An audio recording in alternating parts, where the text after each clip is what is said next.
શાંતિ 4/3/2026 આજના મીઠા બાબાના મધુર મહાવાક્ય।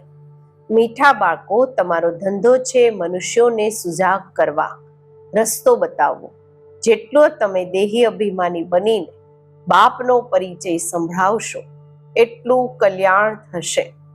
પ્રશ્ન છે, ગરીબ બાળકો પોતાની કઈ વિશેષતાના આધારે સાહુકારોથી પણ આગળ જાય છે? ઉત્તર છે, ગરીબોમાં દાન પુણ્યની ખૂબ શ્રદ્ધા રહે છે। ગરીબ ભક્તિ પણ લગનથી કરે છે। સાક્ષાત્કાર પણ ગરીબોને થાય છે।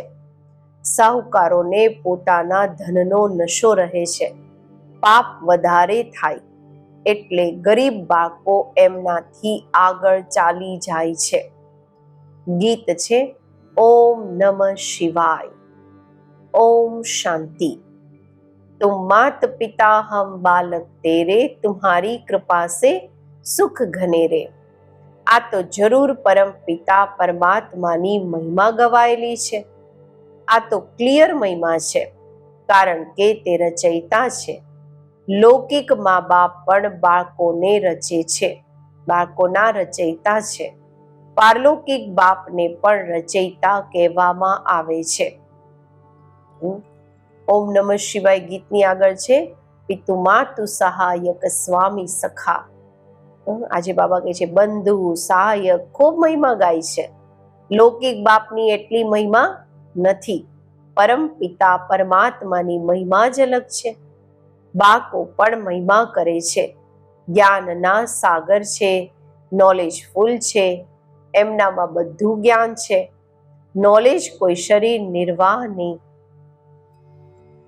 ભણવાનું નથી। બાબા કહે છે બાબાની પાસે જ્ઞાન કોઈ શરીર નિર્વાહના, ભણતરનું નથી। એમને જ્ઞાનના સાગર, નોલેજફુલ કહેવામાં આવે છે। તો જરૂર એમની પાસે જ્ઞાન છે, પરંતુ કયું જ્ઞાન છે? આ સૃષ્ટિ ચક્ર કેવી રીતે ફરે છે એનું જ્ઞાન છે। તો એ જ જ્ઞાન સાગર પતિત પાવન છે। શ્રી કૃષ્ણને ક્યારેય પતિત પાવન કે જ્ઞાનના સાગર નથી કહેતા। એમની મહિમા બિલકુલ ન્યારી છે। બંને છે ભારતના નિવાસી। શિવ બાબાની પણ ભારતમાં મહિમા છે। શિવ જયંતિ પણ અહીંયા મનાવે છે। શ્રી કૃષ્ણની જયંતિ પણ મનાવે છે। ગીતાની પણ જયંતિ મનાવે છે। 3 જયંતિ મુખ્ય છે। હવે પ્રશ્ન થાય છે કે પહેલી જયંતિ કોની થઈ હશે? શિવની કે શ્રી કૃષ્ણની? મનુષ્ય તો બિલકુલ જ બાપને ભૂલેલા છે। શ્રી કૃષ્ણની જયંતિ ખૂબ ધૂમધામથી, પ્યારથી મનાવે છે। શિવ જયંતિનો એટલી કોઈને ખબર નથી, ન ગાયન છે। શિવે શું આવીને કર્યું એની બાયોગ્રાફીની કોઈને ખબર નથી। શ્રી કૃષ્ણની તો ખૂબ વાતો લખી દીધી છે। ગોપીઓને ભગાડી, આ કર્યું। શ્રી કૃષ્ણના ચરિત્રોની ખાસ એક મેગેઝિન પણ નીકળે છે।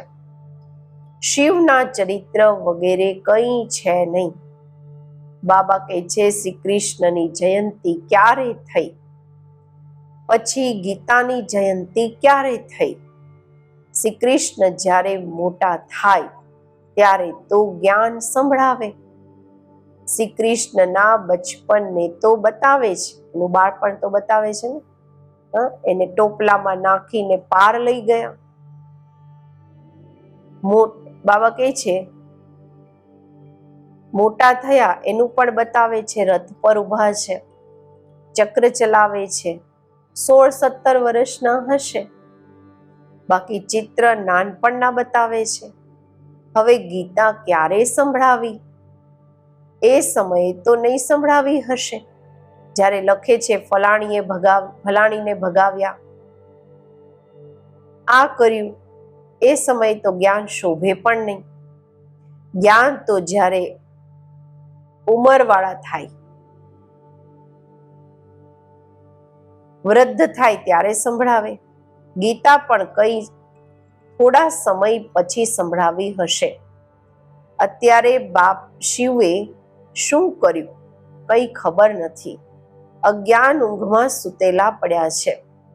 બાપ કહે છે, મારી જીવન કહાનીની કોઈને ખબર નથી. મેં શું કર્યું? મને જ પતિત પાવન કહે છે. હું આવું છું તો સાથે ગીતા છે. હું સાધારણ વૃદ્ધ અનુભવી તનમાં આવું છું. શિવ જયંતી તમે ભારતમાં જ મનાવો છો. શ્રી કૃષ્ણ જયંતી, ગીતા જયંતી આ 3 મુખ્ય છે. રામની જયંતી તો પછી થાય છે. આ સમયે જે કંઈ થાય છે તે પછી પણ મનાવવામાં આવે છે. સતયુગ ત્રેતામાં જયંતી વગેરે હોતી નથી. સૂર્યવંશીથી ચંદ્રવંશી વારસો લે છે. બીજા કોઈની મહિમા છે નહીં. માત્ર રાજાઓનું કોરોનેશન ડે એટલે કે રાજ્યાભિષેક મનાવતા હશે. બર્થડે તો આજકાલ બધા મનાવે છે, તો કોમન વાત થઈ. શ્રી કૃષ્ણનો એ જન્મ લીધો, મોટા થઈને રાજધાની ચલાવી, એમાં મહિમાની તો વાત જ નથી. સતયુગ ત્રેતામાં સુખનું રાજ્ય ચાલી આવે છે. તે રાજ્ય ક્યારે, કેવી રીતે સ્થાપન થયું, આ તમારા બાળકોની બુદ્ધિમાં છે. બાપ કહે છે, બાળકો, હું કલ્પના સંગમ યુગ પર આવું છું. કળિયુગનો અંત છે. પતિત દુનિયા, સતયુગ, આદિ, પાવન દુનિયા. સતયુગ વગેરેને પાવન દુનિયા કહે છે. સતયુગની શરૂઆત એ પાવન દુનિયા. હું બાપ પણ છું. તમને બાળકોને વારસો આપીશ. કલ્પ પહેલા પણ તમને વારસો આપ્યો હતો, એટલે તમે મનાવતા આવ્યા છો. પરંતુ નામ ભૂલી જવાથી શ્રી કૃષ્ણનું નામ નાખી દીધું છે. સૌથી મોટાથી મોટા શિવ બાબા છે ને. પહેલા તો જ્યારે એમની જયંતી થાય ત્યારે પછી સાકાર મનુષ્યની થાય. આત્માઓ તો બધા વાસ્તવમાં ઉપરથી ઉતરે છે. મારું પણ અવતરણ છે. શ્રી કૃષ્ણને માતાના ગર્ભથી જન્મ લીધો, પાલના લીધી. બધાએ પુનર્જન્મમાં આવવાનું જ છે. શિવ બાબા પુનર્જન્મ નથી લેતા. આવે તો છે ને. તો આ બધું બાપ બેસી સમજાવે છે. બ્રહ્મા, વિષ્ણુ, શંકરની ત્રિમૂર્તિ બતાવે છે ને. બ્રહ્મા દ્વારા સ્થાપના, કારણ કે શિવને તો પોતાનું શરીર છે નહીં. પોતે બેસી બતાવે છે કે હું આમના વૃદ્ધ તનમાં આવું છું, હું બુઢા તનમાં આવું છું. આ પોતાના જન્મોને નથી જાણતા. બ્રહ્મા બાબા આમના અનેક જન્મોના અંતનો આ જન્મ છે. તો પહેલા સમજાવવું પડે. શિવ જયંતી મોટી કે શ્રી કૃષ્ણ જયંતી મોટી? જો શ્રી કૃષ્ણએ ગીતા સંભળાવી તો ગીતા જયંતી તો શ્રી કૃષ્ણના ઘણા વર્ષોની પછી થઈ શકે, જ્યારે કે શ્રી કૃષ્ણ મોટા થાય. આ બધી સમજવાની વાતો છે ને. પરંતુ વાસ્તવમાં શિવ જયંતીની પછી થઈ ફટથી ગીતા જયંતી. આ પણ પોઈન્ટ્સ બુદ્ધિમાં રાખવાની છે. પોઈન્ટ્સ તો અનેક છે, વગર નોટ કરીએ યાદ રહી ન શકે. બાબા એટલા નજીક છે, એમનો રથ છે. એ પણ કહે છે બધી પોઈન્ટ્સ સમય પર યાદ આવી જાય મુશ્કેલ છે. બાબાએ સમજાવ્યું છે બધાને 2 બાપનું રહસ્ય સમજાવો. શિવ બાબાની જયંતી મનાવે છે, જરૂર આવતા હશે. જેમ ક્રાઇસ્ટ, બુદ્ધ વગેરે આવીને પોતાનો ધર્મ સ્થાપન કરે છે, એ પણ આત્મા આવીને પ્રવેશ કરીને ધર્મ સ્થાપન કરે છે. તે છે હેવનલી ગોડફાધર, સૃષ્ટિના રચયિતા. તો જરૂર નવી સૃષ્ટિ રચશે, જૂની થોડી રચશે. નવી સૃષ્ટિને સ્વર્ગ કહેવામાં આવે છે. અત્યારે છે નર્ક. બાબા કહે છે હું કલ્પના સંગમ પર આવી તમને બાળકોને રાજયોગનું જ્ઞાન આપું છું. આ છે ભારતનો પ્રાચીન યોગ. કોણે શીખવ્યો? શિવ બાબાનું નામ તો ગુમ કરી દીધું છે. એક તો કહે ગીતાના ભગવાન શ્રી કૃષ્ણ અને વિષ્ણુ વગેરેના નામ આપી દે છે. શિવ બાબાએ રાજયોગ શીખવ્યો હતો, કોઈને ખબર નથી. શિવ જયંતી નિરાકારની જયંતી જ બતાવે છે. તે કેવી રીતે આવ્યા, શું આવીને કર્યું, એ તો સર્વના સદગતિ દાતા, લિબરેટર, ગાઈડ છે. અત્યારે સર્વ આત્માઓને ગાઈડ જોઈએ પરમાત્મા. એ પણ આત્મા છે. જે મનુષ્યોના ગાઈડ પણ મનુષ્ય હોય છે, એમ આત્માઓના ગાઈડ પણ આત્મા જોઈએ. એ તો સુપ્રીમ આત્મા જ કહેશે. મનુષ્ય તો બધા પુનર્જન્મ લઈ પતિત બને છે. પછી પાવન બનાવી પાછા કોણ લઈ જાય? બાપ કહે છે, હું જ આવીને પાવન થવાની યુક્તિ બતાવું છું. તમે મને યાદ કરો.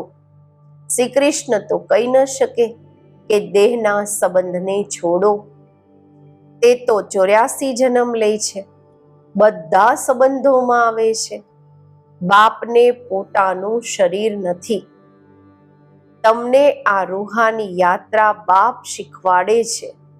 આ છે રૂહાની બાપની રૂહાની બાળકો પ્રત્યે રૂહાની નોલેજ. શ્રી કૃષ્ણ કોઈના રૂહાની બાપ થોડી છે. બધાના રૂહાની બાપ હું છું. હું જ ગાઈડ બની શકું છું. લિબરેટર, ગાઈડ, બ્લિસફુલ, પીસફુલ, એવર પ્યોર, બધું મારા માટે કહે છે. વરદાતા છે, શાંતિના સાગર છે, પવિત્રતાના સાગર છે. અત્યારે તમને આત્માઓને નોલેજ આપી રહ્યા છે. બાપ કહે છે, હું આ શરીર દ્વારા તમને આપી રહ્યો છું. તમે પણ શરીર દ્વારા નોલેજ લઈ રહ્યા છો. તે છે ગોડ ફાધર. બાબા કહે છે, એમનું રૂપ પણ બતાવ્યું છે. જેમ આત્મા બિંદી છે, તેમ પરમાત્મા પણ બિંદી છે. આ કુદરત છે ને. વાસ્તવમાં મોટી કુદરત તો આ છે. આટલા નાના સ્ટારમાં 84 જન્મોનો પાર્ટ છે. આ છે કુદરત. બાપનો પણ ડ્રામામાં પાર્ટ છે. ભક્તિ માર્ગમાં પણ તમારી સર્વિસ કરે છે. તમારી આત્મામાં 84 જન્મોનો પાર્ટ અવિનાશી છે. આને કહેવામાં આવે છે કુદરત. આનું વર્ણન કેવી રીતે કરે? આટલી નાનકડી આત્મા છે. આ વાતો સાંભળીને વંડર ખાય છે. આત્મા પણ સ્ટાર જેવી 84 જન્મ એક્યુરેટ ભોગવે છે. સુખ પણ તે એક્યુરેટ ભોગવશે. આ છે કુદરત. બાપ પણ છે આત્મા, પરમ આત્મા. એમનામાં બધી નોલેજ ભરાયેલી છે, જે બાળકોને સમજાવે છે. આ છે નવી વાતો. નવા મનુષ્ય સાંભળીને કહેશે, આમનું જ્ઞાન તો કોઈ શાસ્ત્ર વગેરેમાં પણ નથી. છતાં પણ જેમણે કલ્પ પહેલા સાંભળ્યું છે, વારસો લીધો છે, તે જ વૃદ્ધિને પામતા રહેશે. ટાઈમ લાગે છે. પ્રજા તો ઢેર બને છે. એ તો સહજ છે. રાજા બનવામાં મહેનત છે. મનુષ્ય જે ખૂબ ધન દાન કરે છે, તો રાજાઈ ઘરમાં જન્મ લે છે. ગરીબ પણ પોતાની હિંમત પ્રમાણે જે કંઈ દાન કરતા હશે, તો એ પણ રાજા બને છે. જે પૂરા ભગત હોય છે, તે દાન પુણ્ય પણ કરે છે. સાહુકારોથી પાપ વધારે થતા હશે. ગરીબોમાં શ્રદ્ધા ખૂબ રહે છે. તે ખૂબ પ્યારથી થોડું પણ દાન કરે છે, તો ઘણું મળે છે. ગરીબ ભક્તિ પણ ખૂબ કરે છે. દર્શન આપો, નહીં તો અમે ગળું કાપી દેશું. બાબા કહે છે, સાહુકાર એવું નહીં કરશે, સાક્ષાત્કાર પણ ગરીબોને થાય છે, તે દાન પુણ્ય કરે છે, ગરીબ રાજાઓ પણ તે બને છે, પૈસા વાળાને અહંકાર રહે છે, ત્યાં પણ ગરીબોને 21 જન્મોનું સુખ મળે છે. ગરીબ વધારે છે, સાહુકાર પાછળથી આવશે, તો ભારત જે આટલું ઊંચ હતું તે પછી આટલું ગરીબ કેવી રીતે થયું? તમે સમજો છો. અર્થક્વેક વગેરેમાં, ધરતીકંપ વગેરેમાં બધા મહેલ વગેરે ચાલી જશે તો ગરીબ થઈ જશે. રાવણ રાજ્ય થવાથી હાહાકાર થઈ જાય છે, તો પછી એવી વસ્તુ રહી ન શકે. દરેક વસ્તુની આયુ તો હોય છે ને, એક ઉંમર હોય છે, એક ટાઈમ પીરિયડ હોય છે. ત્યાં જેમ મનુષ્યની આયુ મોટી છે, એમ મકાનની આયુ પણ મોટી હોય છે. સોનાના, માર્બલના મોટા મોટા મકાન બનતા જશે. સોનાના તો વધારે જ મજબૂત હશે. નાટકમાં પણ બતાવે છે ને, લડાઈ થાય છે, મકાન તૂટી ફૂટી જાય છે, ફરી બની જાય છે. એમની તો બનાવટ એવી હોય છે. આ જે સ્વર્ગના મહેલ વગેરે બનાવશે એમ તો નહીં બતાવશે, એવી રીતે તો નહીં બતાવશે. મિસ્ત્રી લોકો કેવી રીતે મકાન બનાવે છે, આ સમજે છે તે મકાન હશે. આગળ ચાલી તમને સાક્ષાત્કાર થશે એવું વિવેક કહે છે. આ વાતોથી બાળકોનો સંબંધ નથી. બાળકોએ તો ભણતર ભણવાનું છે, સ્વર્ગના માલિક બનવાનું છે. સ્વર્ગ અને નર્ક અનેક વાર પાસ થયા છે, અત્યારે બંને પાસ થયા છે. અત્યારે છે સંગમ. સતયુગમાં આ નોલેજ નહીં હશે. આ સમયે તમને બાળકોને પૂરી નોલેજ છે. લક્ષ્મીનારાયણને આ રાજ્ય કોણે આપ્યું હતું? અત્યારે તમને બાળકોને ખબર છે કે એમણે આ વારસો કેવી રીતે મેળવ્યો. આ ભણવાનું ભણીને સ્વર્ગના માલિક બને છે, પછી ત્યાં જઈને મહેલ વગેરે બનાવે છે. સર્જન પણ મોટી મોટી હોસ્પિટલ બનાવે છે ને. બાપ તમને બાળકોને દિવસ પ્રતિ દિવસ સારી સારી પોઈન્ટ્સ સંભળાવી રહ્યા છે. તમારો ધંધો જ છે મનુષ્યોને સુજાગ કરવા, રસ્તો બતાવવો. જેમ બાપ કેટલા પ્યારથી બેસીને સમજાવે છે. દેહ અભિમાનની જરૂર નથી. બાપને ક્યારેય દેહ અભિમાન નથી હોઈ શકતું. તમને મહેનત બધી દેહી અભિમાની થવામાં લાગે છે. જે દેહી અભિમાની બની બાપનો બેસી પરિચય આપે છે, એટલે કે અનેકોનું કલ્યાણ કરે છે. પહેલા દેહ અભિમાન આવવાથી પછી બીજા વિકાર આવે છે. લડવું, ઝઘડવું, નવાબીથી ચાલવું, આ દેહ અભિમાન છે. ભલે પોતાનો રાજયોગ છે તો પણ ખૂબ સાધારણ રહેવાનું છે. આપણો રાજયોગ છે પણ રહેવાનું તો સાધારણ છે. બાબા કહે છે,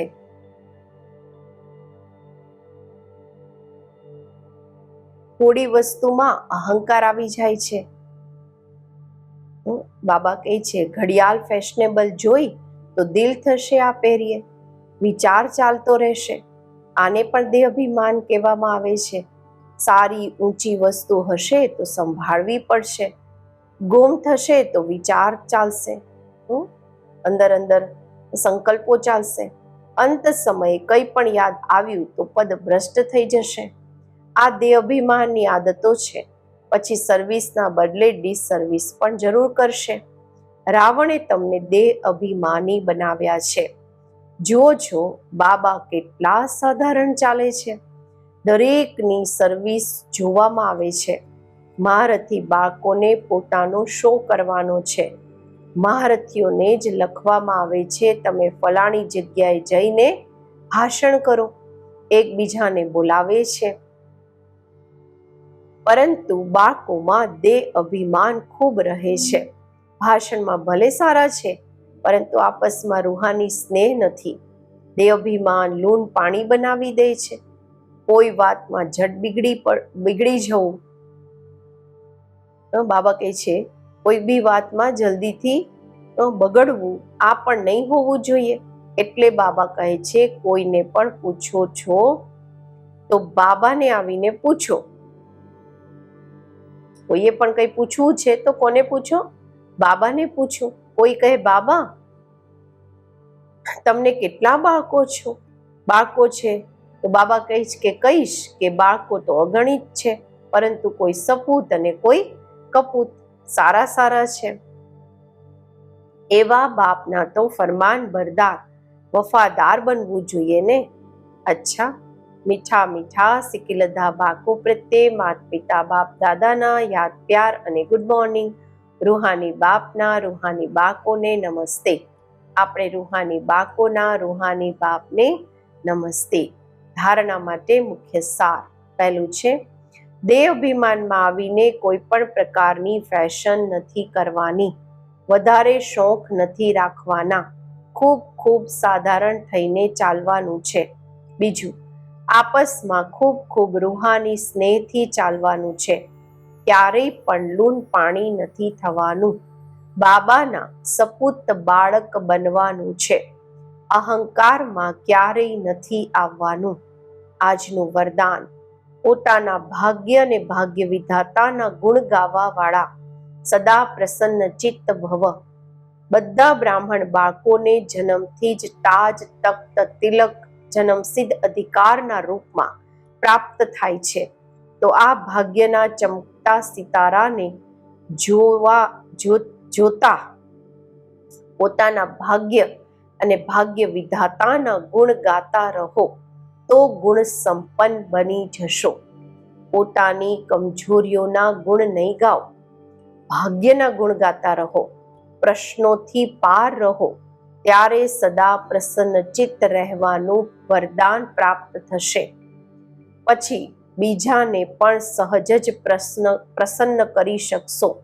સ્લોગન છે, એક નામી અને ઇકોનોમીથી ચાલવું જ બ્રાહ્મણ જીવનમાં સફળતાનો આધાર છે.